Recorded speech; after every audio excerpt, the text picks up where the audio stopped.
Hello friends, welcome back to our channel. Last week I hope आप सबका बहुत अच्छा गया होगा।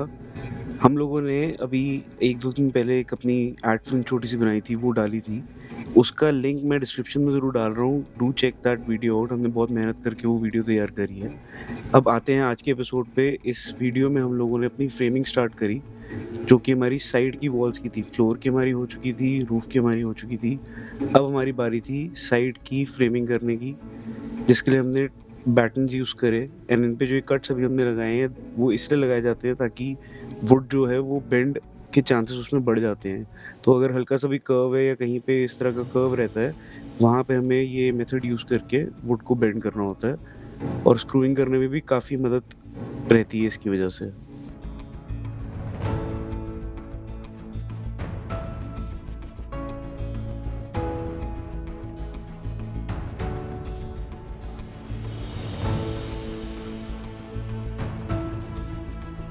दोस्तों, एक चीज़ मैं आपकी नॉलेज में और लाना चाहूँगा। हम लोग ये जो वीडियोस एडिट करते हैं, बनाते हैं, इसमें लगता है कि हाँ, कितनी जल्दी-जल्दी काम हो रहा है। बट ये फ्रेमिंग का जो आप साइड वॉल का काम देख रहे हैं, ये अकेला काम जो है 7 से 8 दिन के आस-पास इसमें लग गए थे हमें कंप्लीट करते-करते।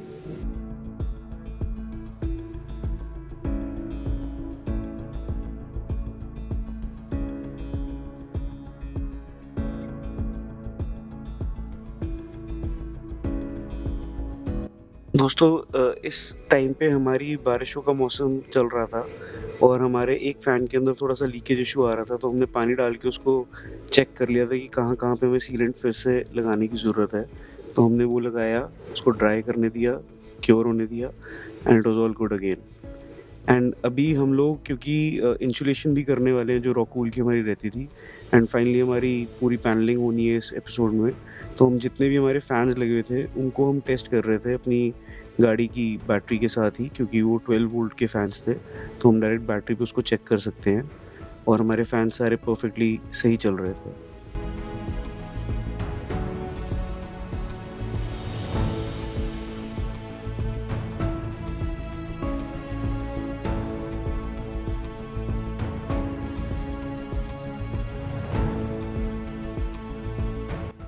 क्योंकि हम लोग इस एपिसोड में पैनलिंग करने वाले थे, तो इस टाइम पर हम लोगों को विंडोज़ रख के देखनी थी कि हमारे पास कितनी डेप्थ है, कितनी स्पेस है, और किस हिसाब से हम उसको अंदर के फ्रेम को तैयार कर सकते हैं।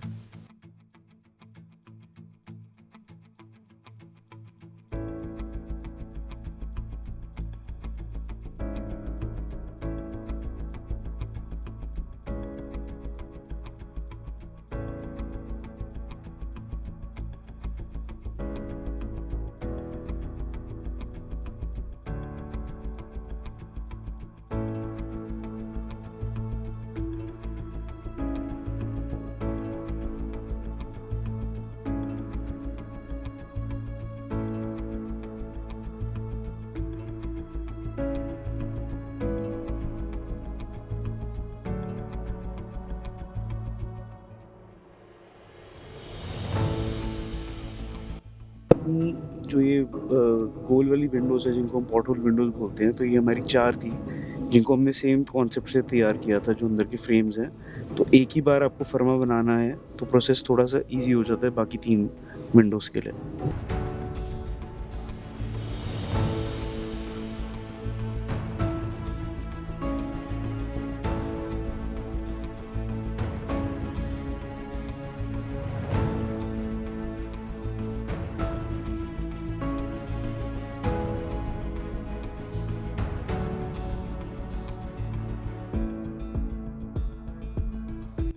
वॉल का फ्रेमवर्क ख़त्म होते ही हम लोगों का एज़ यूजुअल काफ़ी अंदर डर्ट वगैरह इकट्ठी हो जाती है। अब दिन ख़त्म हो गया था, तो हम लोगों ने सारी डस्ट हटा के उसको एज़ डस्ट छोड़ दिया, ताकि सारी डस्ट आराम से बैठ जाए। और उसके बाद नेक्स्ट डे आकर हम लोगों ने सारी वैक्यूमिंग करी, और इसके बाद हमारी जो बारी थी वो थी इंसुलेशन करने की। हमारे जितने भी साइड के वॉल पैनल्स हैं, ऊपर के कर्व्स हैं, और जो हमारी पॉप टॉप रूफ है, हमने उससे स्टार्ट करा, और उसके अंदर सारी रॉकवूल की इंसुलेशन थ्रू आउट हम लोगों ने फिल करी।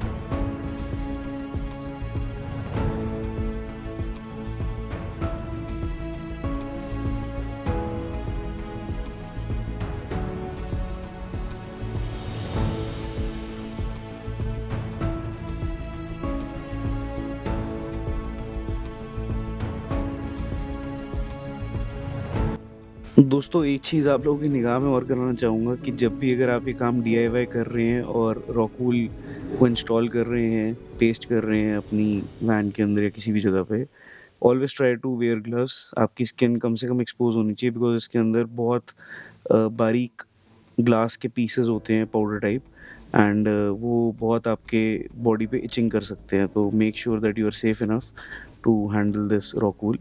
अभी इसके बाद हम लोग अपनी फ्लेक्स की जो शीट्स होती हैं फ्लेक्सिबल प्लाई, उससे हम लोग इसको अपनी पूरी जो शेल है अंदर का, इसको हम लोग पूरा क्लोज़ करने वाले हैं, पूरी इसकी पैनलिंग करने वाले हैं। इसके अंदर काफ़ी मेहनत लगी थी because it's not that easy क्योंकि मिलान करना होता है 2 शीट्स का इकट्ठे, गैप्स नहीं आने चाहिए एंड बहुत सारी चीज़ों का ध्यान रखना होता है। तो yes, this was like tough but अभी तो क्योंकि मैं रिकॉर्डिंग कर रहा होता हूँ तो बीच-बीच में I have to help them as well क्योंकि 2 बंदों के बाद भी इसके अंदर you need more people to handle the ply sheet.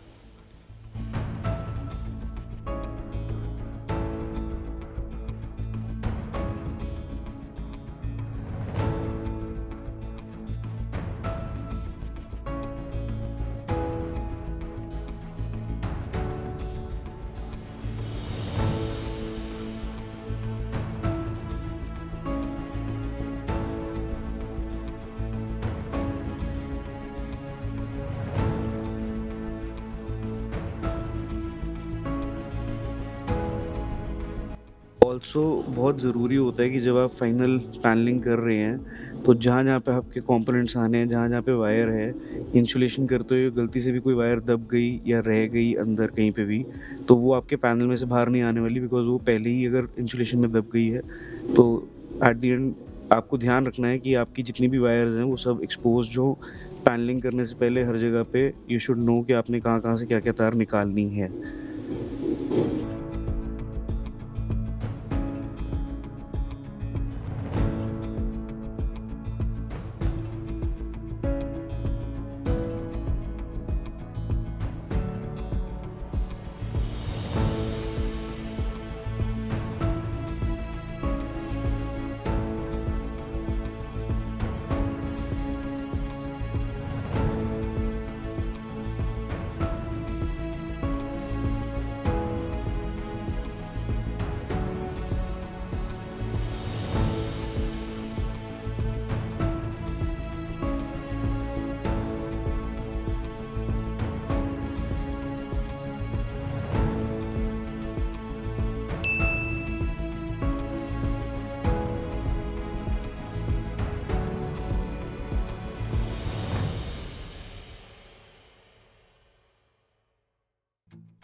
मैं आप लोगों के निगाह में एक चीज़ और कराना चाहूँगा कि एक तो स्क्रूज़ जो है वो बहुत अच्छी कंपनी के लेने चाहिए जिनकी चूड़ी बहुत शार्प होती है और बढ़िया होती है, क्योंकि फ्री होने के चांसेस कम होते हैं स्क्रू के तब। दूसरा कि जब भी आप स्क्रूज़ लगवा रहे हैं या आपका कारपेंटर लगा रहा है, जहाँ पे 10 की ज़रूरत है वहाँ 15 लगाइए बिकॉज़ ये काम बार-बार नहीं हो सकते। मैं हर वीडियो में, हर जगह बार-बार ये बात आप लोगों को बार-बार रिवाइज़ कराता हूँ कि जितना भी ये काम हो रहा है, this should be done once and right. तो जितने स्क्रूज़ लगने हैं, वो लगने चाहिए हैं, उससे फालतू लग जाएँ, कोई दिक्कत नहीं है। अभी हमारी जो फ्लेक्सिबल थी, उसकी सारी हमने कवरिंग कर ली थी।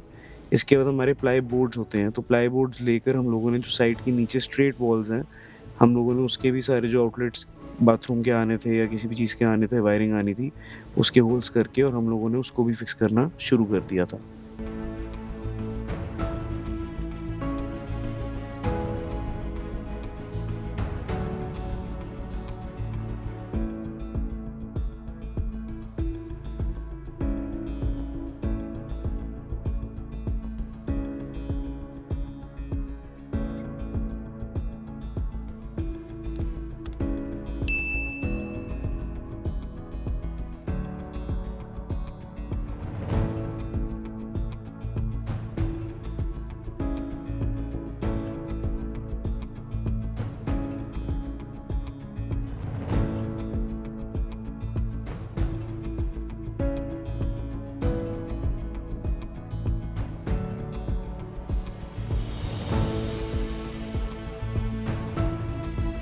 दोस्तों इस स्टेज पे एक सेंस ऑफ रिलीफ था because most of the foundation work जो हमारा था, बेस वर्क जिसको हम कहते हैं, वो हमारा काफ़ी हद तक कंप्लीट हो चुका था।